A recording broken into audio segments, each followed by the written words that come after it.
Here are some of the more interesting accessories for the Nintendo GameCube. A couple games were bundled with special controllers. Obviously, one of the more uncommon and popular ones was they made a Dance Dance Revolution packaged with the game. It's pretty much just a DDR pad with Mario, but it was exclusive. So you had a Dance Dance game for the system. You also had Bongos, which were used with Donkey Konga 2, and Donkey Kong Jungle Beat. And each game was there was a special package that came with Bongos, and obviously these were an additional one that you could buy. And so the Bongos are you know, like I said, for music games, it was something unique.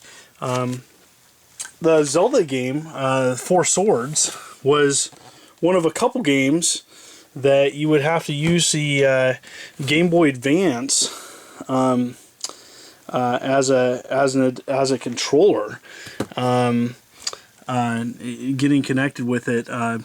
Mine is sealed, but it pretty much talks about on the back of like.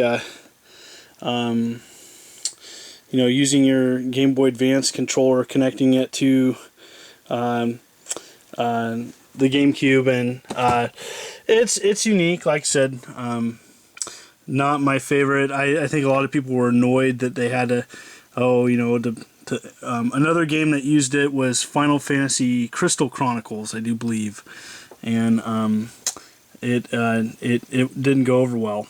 One of the coolest accessories for the GameCube is, the Super Game Boy was awesome, but it didn't play Game Boy Advance games. Well, this goes underneath your system, plugs in there, and you had to stick this startup disc into the system, but you could play your Game Boy Advance games on your TV screen.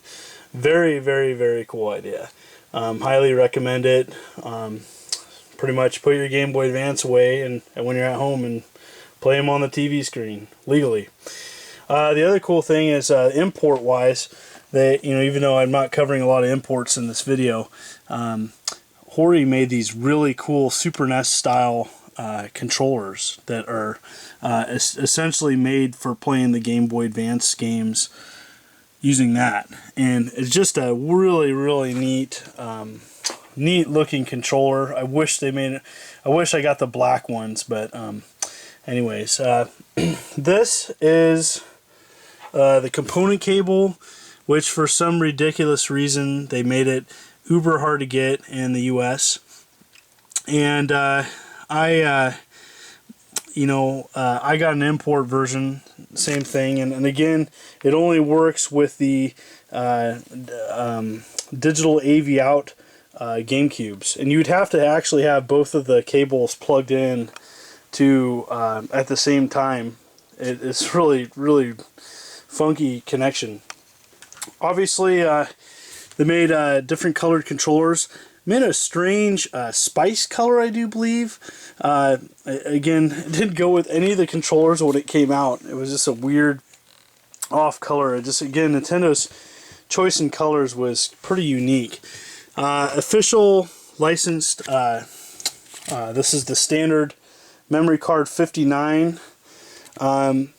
Later on they made a memory card 251, and then they made a late release memory card 1019, and it was like an off-white, and those are pretty hard to find. So if you find any memory card of 1019 blocks, definitely get them.